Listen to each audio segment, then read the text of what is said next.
Saudara-saudaraku yang dirahmati Allah Subhanahu wa taala, konten-konten sebelumnya saya kira rasa sudah terang dan sangat jelas dan sudah diawali oleh ma'rifatullah. Maka sekarang kita wajib sebagai umat yang pengikut baginda Rasulullah sallallahu alaihi wasallam, tanpa menyalahkan yang lain, kita kepada diri sendiri saja kita wajibkan fardu ain, bukan fardu kifayah, untuk mengetahui bagaimana 50 aqaid. Apa itu? Sifat wajib bagi Allah, kemudian mustahil, jaiz, sifat wajib bagi Rasul, sifat mustahil bagi Rasul, dan sifat jaiz bagi Rasul. Nah, kemudian sifat wajib bagi Allah ini adalah yang pertama wujud. Sifat mustahilnya adalah adam, artinya tiada. Maka Allah ini wajib bersifat sifat wujud, mustahil tidak ada. Kemudian sifat yang kedua, sifatnya kidam, artinya sifatnya Allah itu, zatnya Allah itu terdahulu, kidam atau sedia. Lawannya adalah hudus, baharu, atau adanya kemudian, baharu. Nah, maka dalil aklinya, dalil secara akalnya, adanya alam ini yang diciptakan Allah, adanya ini alam yang diciptakan atau dijadikan, ditajalikan oleh Allah, bahwa Allah lah yang dahulu ada tanpa didahului oleh sesuatu apapun yang lain. Kemudian yang ketiga, baqo. Baqo itu artinya kekal. Maka kekalnya zatnya Allah tanpa adanya kesudahan, tanpa hancur. Kemudian sifat mustahilnya adalah fana atau hancur. Maka Allah itu mustahil hancur, mustahil fana. Allah itu baqo.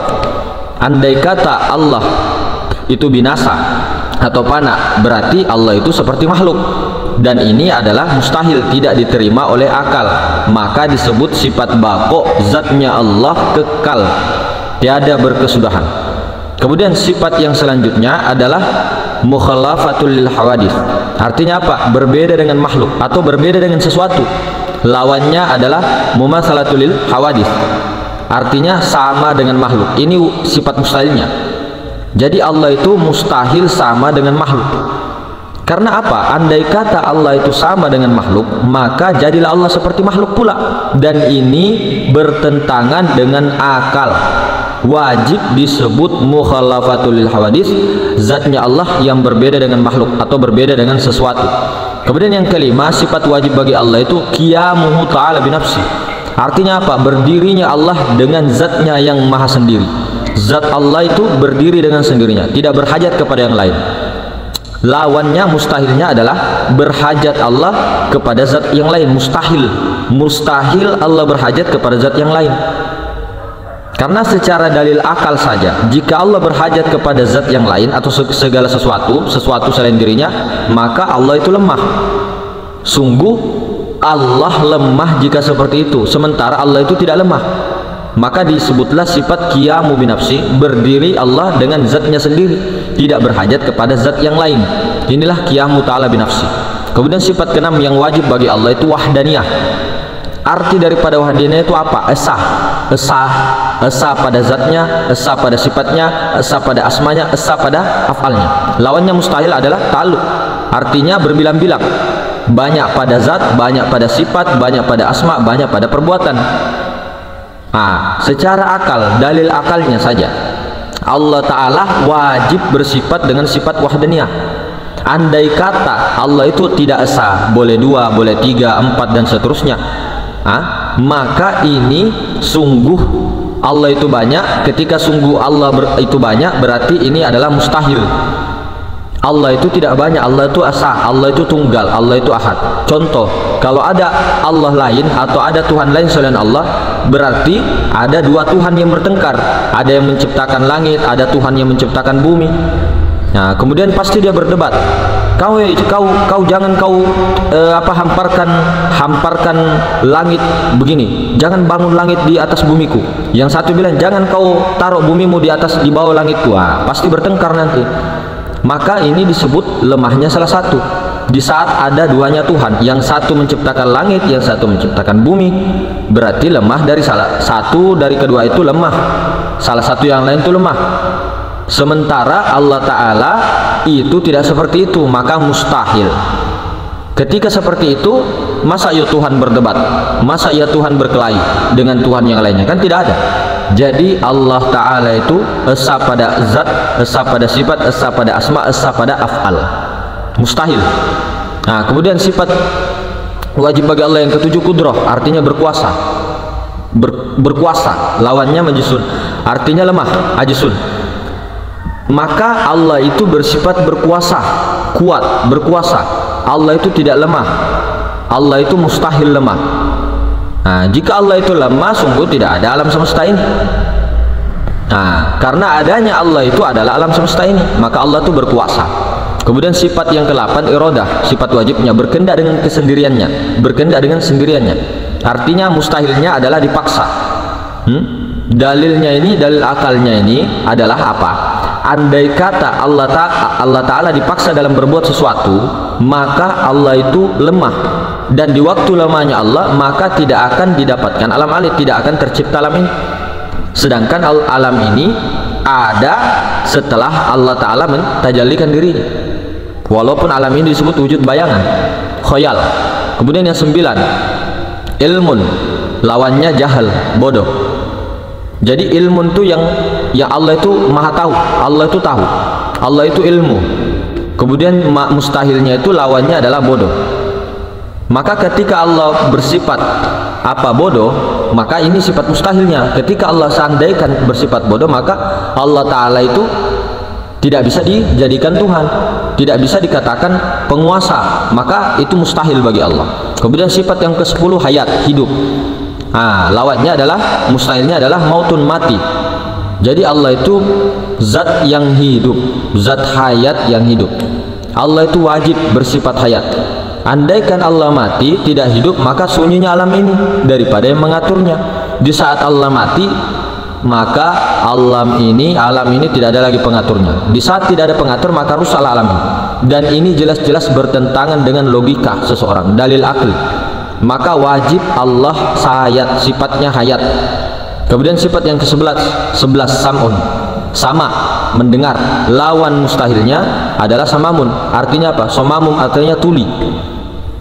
Jadi Allah itu bersifat mendengar, sama. Mustahilnya adalah bisu. Dalilnya sami'um basiru, Allah itu maha mendengar, maha melihat.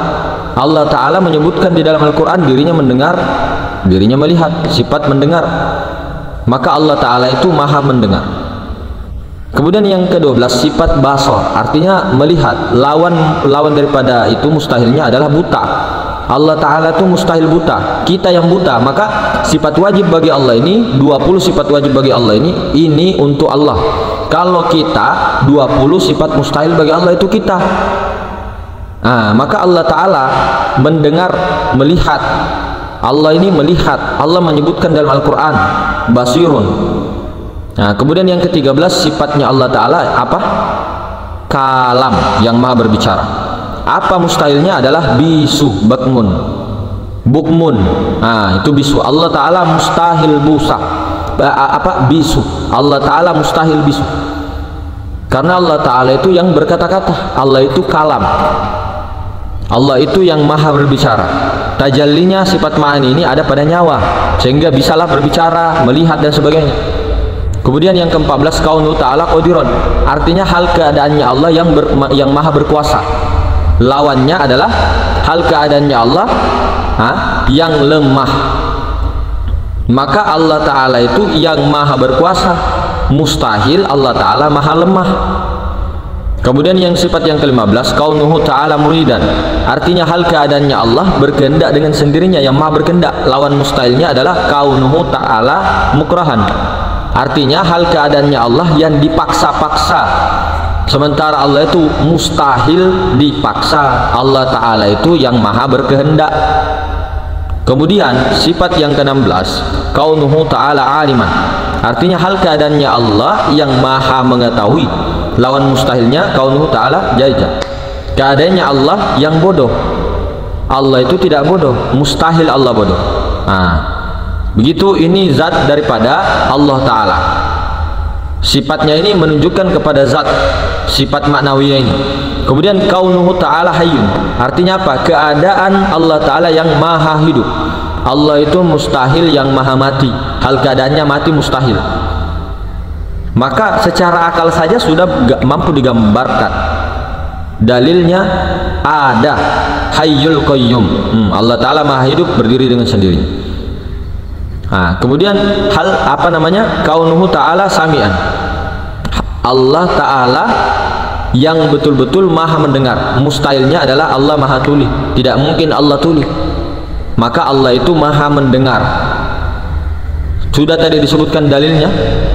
Nah, kemudian yang ke-19 kaunuhu ta'ala basirun, basirun, hal ta'ala keadaannya ini adalah maha melihat. Kemudian lawannya mustahilnya adalah buta, maha buta. Allah Ta'ala mustahil yang maha buta, mustahil. Keadaannya Allah mustahil buta. Dalilnya ada juga tadi di belakang. Innallaha sami'un basir, sungguhnya Allah maha mendengar, maha melihat. Nah, kemudian yang ke-20 kaunuhu ta'ala mutakalliman, artinya apa? Hal keadaannya Allah yang maha berbicara. Lawannya mustahil itu adalah kaunuhu ta'ala adekaman, hal keadaannya ta'ala yang bisu.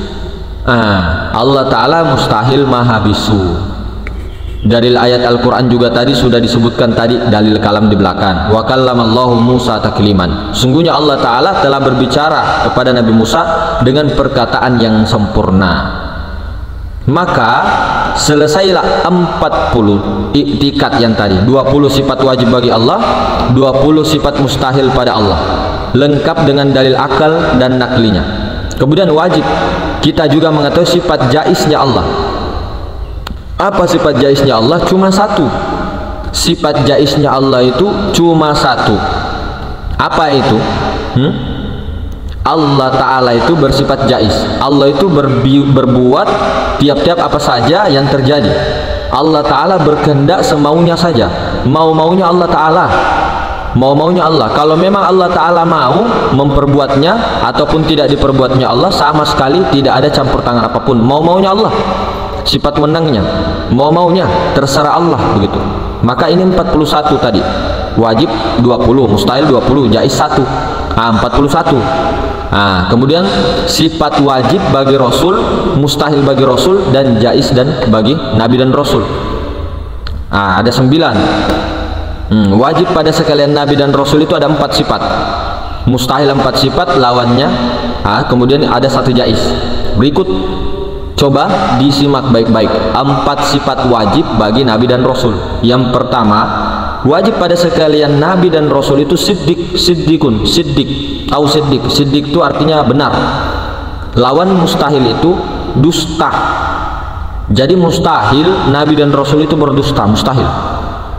Dalil benarnya sekalian Nabi dan Rasul ini adanya mukjizat yang diberikan Allah Ta'ala kepada sekalian Nabi dan Rasul. Dan dengan adanya mukjizat ini, Nabi dan Rasul ini sanggup menolak dakwan-dakwan orang-orang yang mengingkari risalah yang dibawakan oleh para Nabi dan Rasul itu. Adapun mukjizat yang dimiliki oleh para Nabi dan Rasul itu berbeda-beda sesuai dengan zamannya masing-masing.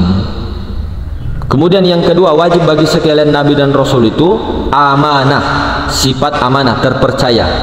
Lawannya mustahilnya adalah khianat atau tidak dipercaya, berkhianat. Jadi Nabi dan Rasul mustahil berkhianat. Maka dalil amanahnya, terpeliharanya adalah Nabi dan Rasul daripada perbuatan yang diharam-haramkan, yang dimakruhkan oleh Allah, yang berkhianat tadi. Nabi dan Rasul itu tidak pernah berbuat perbuatan khianat atau perbuatan-perbuatan makruh, kecuali Nabi dan Rasul itu pernah berbuat perbuatan makruh untuk memberikan contoh kepada umatnya. Andai kata Nabi dan Rasul tidak amanah, maka kita umatnya juga ini secara syariat ya diperintahkan untuk tidak amanah, dan ini tidak masuk akal. Maka wajib sifat amanah pada sekalian Nabi dan Rasul. Mustahil khianat. Kemudian sifat yang ketiga wajib pada Nabi dan Rasul itu apa? Siddiq, amanah, tablik, artinya menyampaikan. Apa mustahilnya? Mustahil Nabi dan Rasul itu menyembunyikan, sementara dia sifatnya adalah wajib untuk menyampaikan. Jadi mustahil menyembunyikan. Nabi dan Rasul ini sifatnya menyampaikan. andai kata Nabi dan Rasul menyembunyikan sesuatu yang diperintahkan oleh Allah untuk disampaikan kepada umatnya, maka sungguh Allah Ta'ala juga memerintahkan kepada ilmu itu kepada umatnya juga. Jadi inilah yang diperintahkan oleh Allah, tablik oleh baginda Rasul, untuk menyampaikan perkara-perkara yang hak yang diperintahkan oleh Allah untuk disampaikan kepada umat. Maka wajib ini sifat tablik bagi Nabi dan Rasul, menyampaikan risalah itu yang diperintahkan oleh Allah, hukum-hukum yang diperintahkan Allah untuk disampaikan kepada umat tanpa menyembunyikan sedikit pun. Jadi mustahil untuk menyembunyikan. Kemudian yang keempat, wajib kepada sekalian Nabi dan Rasul itu fatonah, cerdik, cerdas. Lawannya mustahil itu balada, artinya bodoh. Mustahil Nabi dan Rasul itu bodoh. Mustahil. Jadi dalil akalnya, andai kata para nabi tidak cerdas alias bodoh, maka sungguh tidak sangguplah menjadikan umatnya percaya atau memberikan dalil-dalilnya, kenyataan-kenyataannya. Maka Nabi dan Rasul itu cerdas. Dengan cerdasnya Nabi dan Rasul ini, maka sangguplah untuk memberikan dalil-dalil yang benar, dalil-dalil yang hak tentang keesaan Allah Ta'ala. Kemudian jaiz pada sekalian Nabi dan Rasul satu sifat. Apa itu sifat jaiznya? Nabi dan Rasul itu satu juga, seperti Allah tadi satu juga, ini Rasul satu juga, bersifat dengan seperti manusia biasa pada umumnya, yang tidak membawa kekurangan kedudukan martabat pada Nabi dan Rasul yang mulia. Contoh makan, minum, berhajat, sakit, yang tidak membawa kepada kekurangan. Adapun penyakit-penyakit yang membawa kepada kekurangan, semua itu sebenarnya tidak ada. Contohnya seperti cerita Nabi Ayub, penyakit yang diderita oleh Nabi Ayub. Di dalam cerita Nabi Ayub digambarkan sebagai seorang nabi yang sakit, busuk kulitnya sehingga dijauhi oleh sekalian orang. Sebenarnya hakikatnya Nabi Ayub tidak sakit seperti demikian, tetapi Nabi Ayub itu sakitnya dialami di dalam tubuhnya, tetapi di luar semuanya utuh seperti tubuh manusia biasa seperti umumnya, tidak berbusuk, tidak. Maka selesailah kita ini 50 itikotin, mulai daripada 20 sifat wajib bagi Allah, 20 sifat mustahil bagi Allah, satu sifat jaiz Allah, 4 sifat wajib bagi Rasul, 4 sifat mustahil bagi Rasul, kemudian 1 sifat jaiz pada sekalian Nabi dan Rasul, lengkap satu persatu serta dalil-dalilnya. Maka inilah yang dinamakan aqaidul iman atau aqaid khamsah, 50 aqaid secara terperinci. Maka itulah tadi bagaimana saudara-saudaraku yang dirahmati Allah, bagaimana kita ini semua untuk mewajibkan diri kita sendiri, karena ini bukan fardu kifayah, ini fardu ain.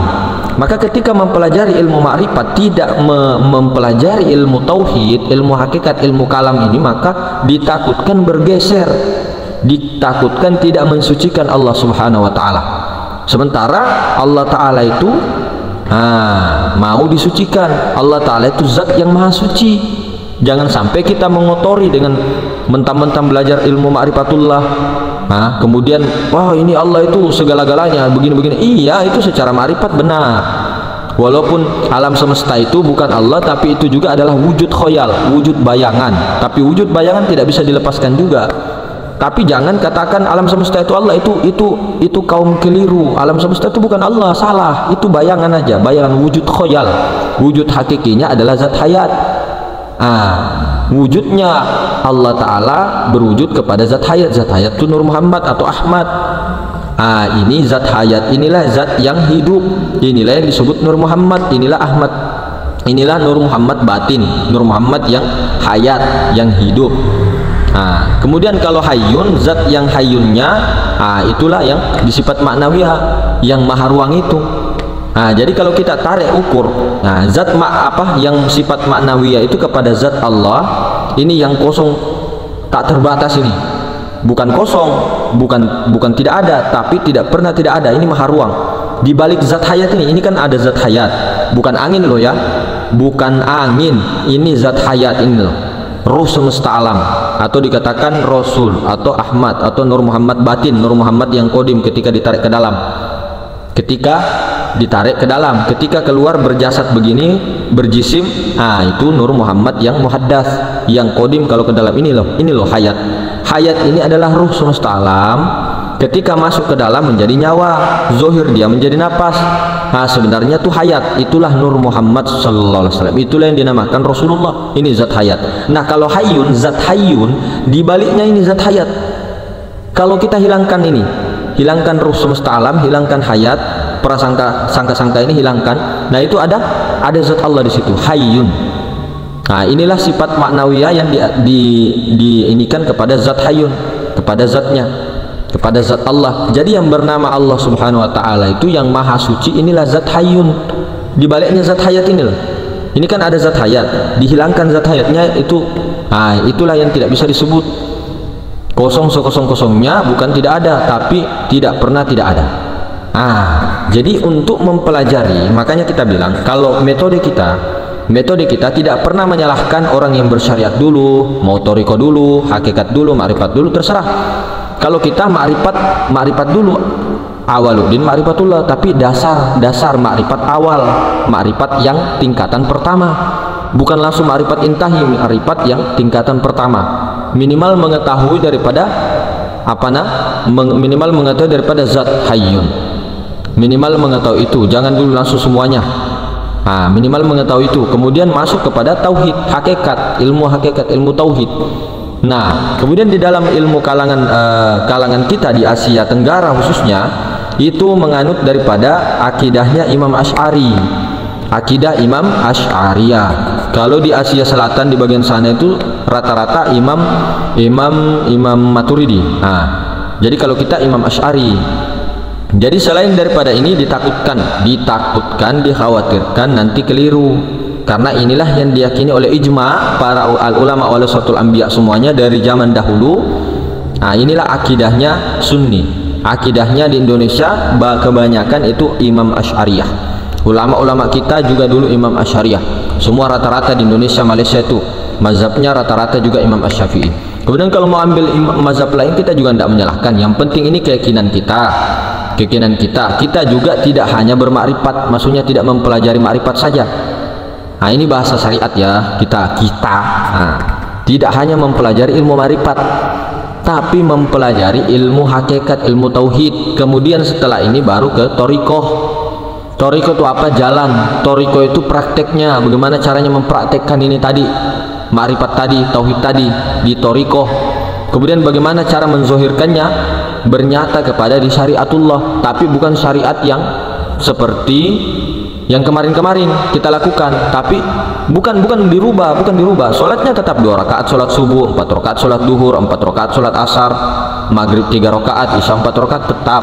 Maksudnya syariatullah itu syariat yang bermakrifat, syariat yang berhakikat, syariat yang berthariqah. Paham? Jadi kita tidak hanya bersyariat saja. Nanti gugur juga di sini. Tidak ada lagi istilah kita yang makrifat, kita yang hakikat, kita yang berthariqah, kita yang bersyariat. Sudah lenyap mutu qabla an tamutu.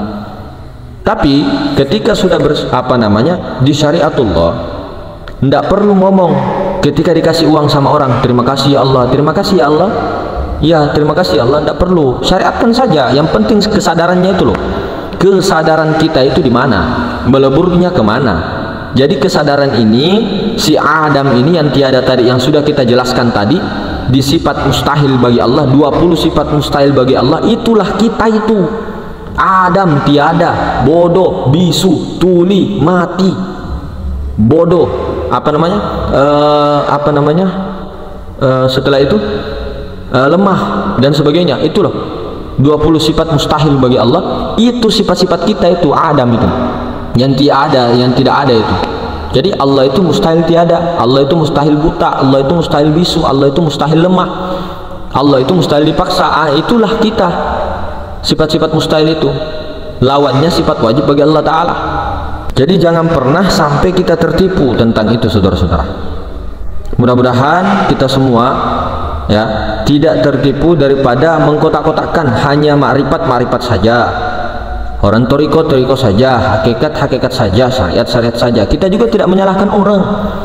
Mau diikuti silahkan, tidak mau diikuti juga silahkan, tidak kita apa-apakan, tidak kita juga harus pokoknya harus enggak juga. Tapi ini untuk kalau mau, kalau bisa pelajari 50 aqaitin ini fardu ain soalnya kalau kita itu dianukan. Kalau mau tahu hukumnya sebenarnya hukum fardu ain, bukan fardu kifayah. Jadi wajib atas kita seorang yang mukallaf, yang sudah balik, supaya kita tidak tergeser. Oh, apa itu Asy'ari sama Maturidi cuma 20 sifatnya Allah? Bukannya sifat Allah itu tidak terbatas? Iya, dari 20 sifat wajib bagi Allah ini sudah terangkup semuanya. Ini sifat-sifat yang supaya Allah Ta'ala itu tetap dijaga, kita tetap beradab, berakhlak kepada Allah. Nah, walaupun kita tahu bahwa kita ini Adam yang tiada, tetapi ketika kita menzohirkan, tidak pantas untuk dikatakan Allah itu yang bodoh, Allah itu yang buta, Allah itu yang tuli, Allah itu benda mati. Tidak boleh. Apalagi kalau bilang Allah itu tembok begini-begini, wah itu sudah salah. Itu paham kita yang salah. Berarti kita menyamakan Allah dengan sesuatu, meskipun sebenarnya pada hakikatnya Maha Suci Allah Subhanahu wa Ta'ala yang telah menjadikan segala sesuatu, padahal dialah segala sesuatu itu. Tapi jangan katakan ketika kau sebut alam semesta, langit, bumi itu Allah, itu bukan Allah, itu tuh sesuatu, itu wujud khoyali, wujud bayangan. Kelihatannya ada tapi tidak ada.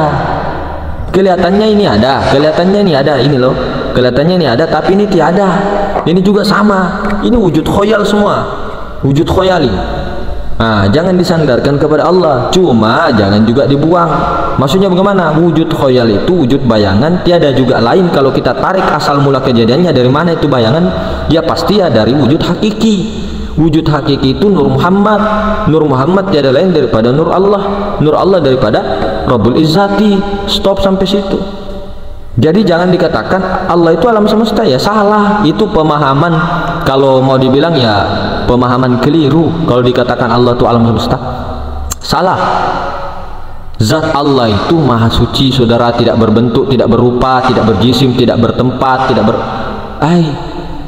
Zat Allah itu tidak bertempat, maha suci Allah, maha suci zat Allah dari segala tempat, maha suci Allah dari segala apa yang mereka persangkakan. Jadi disinilah sekarang untuk melihat zat Allah itu bisa tidak bisa. Kalau ada orang bertanya, Mas, bisakah dilihat Allah? Bisakah dilihat zat Allah? Saya jawab, bisa tidak bisa. Maksudnya bisa kalau kita sudah hilangkan keakuan rasa-rasa kita. Jadi Allah Ta'ala sendiri sadar, kita sadar, Allah Ta'ala sendiri yang melihat dirinya, Allah Ta'ala sendiri yang melihat zatnya melalui Nur Muhammad. Begitu. Jadi bukan kita. Kalau kita yang melihat Allah, kita misal kita merasa melihat Allah, ya salah. Mana ada kita? Kita ini tidak bisa melihat, kita ini buta. Bagaimana caranya bisa melihat Allah? Sementara kita ini wujud wujud sangka-sangka saja, wujud khoyal yang diadakan. Sementara hakikatnya sesuatu yang diadakan itu tidak pernah ada, tidak ada pada hakikatnya, tapi ada, diadakan. Kita si nafs itu loh, si jiwa. Si jiwa itu yang perasaan, yang selalu mengaku-ngaku saya melihat, saya mendengar, padahal bukan. Bedakan jiwa dengan ruh. Memang pada hakikatnya jiwa ini daripada ruh, karena roh rewani secara hakikat, tapi secara istilah, secara kaidah sudah berbeda jiwa dengan ruh. Jiwa itu yang kita itu, yang wujud sangka-sangka, si nafs. Nah, ketika dia bengkok menjadi nafsu. Begitu. Itulah kita yang 20 sifat mustahil bagi Allah itu tadi loh, yang Adam, yang tiada, yang buta, yang bisu, yang tuli, yang dongo, yang labaga. Kita itu semua itu. Itulah yang mau betul-betul diakui bahwa kita itu zaluman jahula. Kitanya Adamnya, bukan diri sebenar-benarnya diri. Diri sebenar-benarnya diri yaitu Allah Ta'ala, bukan kita. Diri sejati adalah Nur Muhammad, bukan kita. Nur Muhammad itu adalah nyawa bagi kita, nyawa. Itu sifat Allah, itulah insan kamil. Itu begitu, itu sifat Allah. Jadi mungkin begitu, saudara-saudara. Mudah-mudahan kita semua konten-konten ini akan terus membahas daripada ilmu-ilmu ma'rifat, ilmu hakikat, ilmu syariat, ilmu thariqah, gabung 4. Jangan mengatakan salam 4 jari kalau kita dibuang salah satunya. 1 jari aja atau apa Jangan mengatakan salam 4 jari kalau kita membuangnya salah satunya. maha segala sesuatu. Pakailah 4 sehat 5 sempurna itu. Nah, itu juga kembali kepada hidayah masing-masing, kembali kepada Allah Ta'ala saja sendiri, karena kita itu tidak bisa memaksa orang, tidak bisa. Ini saya bicara sendiri aja, mau diikuti silakan, tidak diikuti silakan. Nah, ini juga kita berjalan terus ini, tidak hanya di kajian-kajian itu terus, karena kenapa? Itu sudah tamat sebenarnya. Yang penting sudah tahu duduk letak kesadarannya, aman sudah kita belajar akidah, hakikat, aman sudah belajar toriko, aman sudah belajar syariatullah. Yang penting tahu dulu kedudukannya, kenal dulu, paham dulu bagaimana duduknya. Kalau sudah paham, ini ibarat mobil cuy, kita menyetir sendiri di jalan yang lurus saja terus. Ini tinggal dijaga aja sih, kesadarannya tuh tinggal dijaga. Jangan lagi pindah-pindah dari mobil baru setengah, pindah lagi mobil lain, pindah mobil lain. Ini kesadaran, ini masalah ma'rifat. Ini kita ibarat di kendaraan, nyetir sendiri, jangan tidur.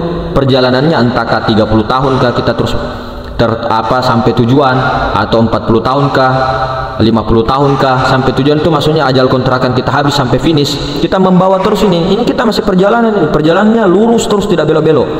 Nah, ketika kita mengantuk sedikit, lengah dari kesadaran, agak ke kanan, kita setir lagi, banting setir ke kiri sampai lurus lagi kesadaran itu. Allah menyaksikan dirinya sendiri, Allah menyaksikan nurnya sendiri. Nah, kita ke kiri lagi setirnya, lupa lagi, banting lagi ke kanan sampai lurus. Begitu saja, pegang itu sampai tunggu ajal kembali. Maksudnya batas kontrakan itu terpanggil. Jadi ketika sudah paham, maka dia akan paham siapa yang diikuti. Kalau bagi pemahaman orang-orang yang sebelum tingkatan paling tinggi, itu mengikuti Nur Muhammad yang keluar daripada dirinya sendiri, mengajak dia keluar, akulah Nur Muhammad, ikut sama saya. Kemudian mengatakan zikir baru kita ucap kita jiwa ini keluar sinaps, kemudian masuk lagi dan tidak keluar lagi. Itu tingkatan kedua. Tingkatan yang paling tertinggi, tingkatan al-muntahi, intaha, itu tidak ada yang jemput. Karena dia sinaps ini telah kembali 24 jam bako. Dia sadarnya itu sudah 24 jam, jadi tidak ada yang diikuti. Ini sifat jaiznya Allah sudah terjalin di situ. Mau mati kek, mau menolak ajal itu kek, mau kemana kek, mau hilang dengan sekejap mata begitu saja kek, karena Allah Ta'ala sudah bertajalli. Sifat jaiznya di situ. Jadi tidak ada lagi yang diikuti. Mau-maunya langsung lenyap tanpa ada kuburannya. Bisa. Kalau dia Allah Ta'ala sifat jaiznya mau berkubur, dimandikan oleh keluarganya, bisa juga. Terserah Allah sifat jaiznya Allah di situ. Nah, itu kalau sudah tingkatan bakobillah, itu kalau sudah tingkatan wali tingkat atas, wali kutub. Nah, itu kalau sudah di makom bako. Kita ini mungkin fana saja belum, apalagi bako. Bako itu sadar Allah 24 jam tidak pernah putus. Kalau kita kan ibarat naik mobil tadi lurus, nanti belok terus, lama lagi di belok setirnya ke kiri. 1 menit lupa lagi, bicara baru ambil rokok lupa lagi, baru keluar sebentar lupa lagi, bicara kajian sebentar ingat Masya Allah menyaksikan Nur Muhammad, lama-lama nanti lupa lagi. Itu kita. Tapi alhamdulillah, syukur. Yang penting tetap di dalam kesyukuran. Syukur terus. Bagaimana supaya kita ini sadar terus, pasrah total kepada Allah. Makanya gunanya orang-orang bertorikoh untuk memancing ini Allah ini, untuk memancing lafaz Allah ini, untuk memancing supaya kesadaran itu tumbuh. Nah, ketika ini pikiran sudah mau melambung ke sana kemari memikirkan ini itu, langsung Allah tumbuh lagi kesadaran. Ibarat setir itu loh. Ibarat setir sudah mau tidur, tiba-tiba ada yang penyemangat, langsung bangun lagi, belok lagi, kasih lurus lagi setir, kesadaran ini. Nah, begitu. Memang zikir itu, zikrullah, ingat, yang dimaksud ingat itu tidak berhuruf, tidak bersuara. Ingat itu sadarnya la sautin wala harpun. Cuma dengan lafaz zikir itu, dengan lafaz zikir Allah itu, untuk mengingatkan kesadaran sadar Allah itu. Jadi begitu saudara. Jadi paling bagus juga jalur nur, ya jalur zikir. Ambil bagaikan tangan kanan dan kiri itu saling menopang satu sama lain, sama dengan syariat, thariqah, hakikat, ma'rifat, supaya ketika ada ceramah syariat, ilmu hukum-hukum tentang tubuh kita terima, tentang ilmu tentang hati, thariqah kita terima, ilmu tentang hakikat tauhid kita terima, ilmu tentang ma'rifat juga kita terima. Jadi di mana-mana bebas aja gitu loh, tanpa terlalu kaku. Inilah seseorang kalau sudah 4 itu yang dipegang, itulah orang-orang yang tahu gajah seutuhnya, bukan orang-orang yang cuma satu saja ekornya gajah yang ditahu baru kita buta. Oh ini gajah, enggak gajah. Ya benar, memang itu gajah kakinya. Ya benar itu gajah belalainya. Ya memang benar.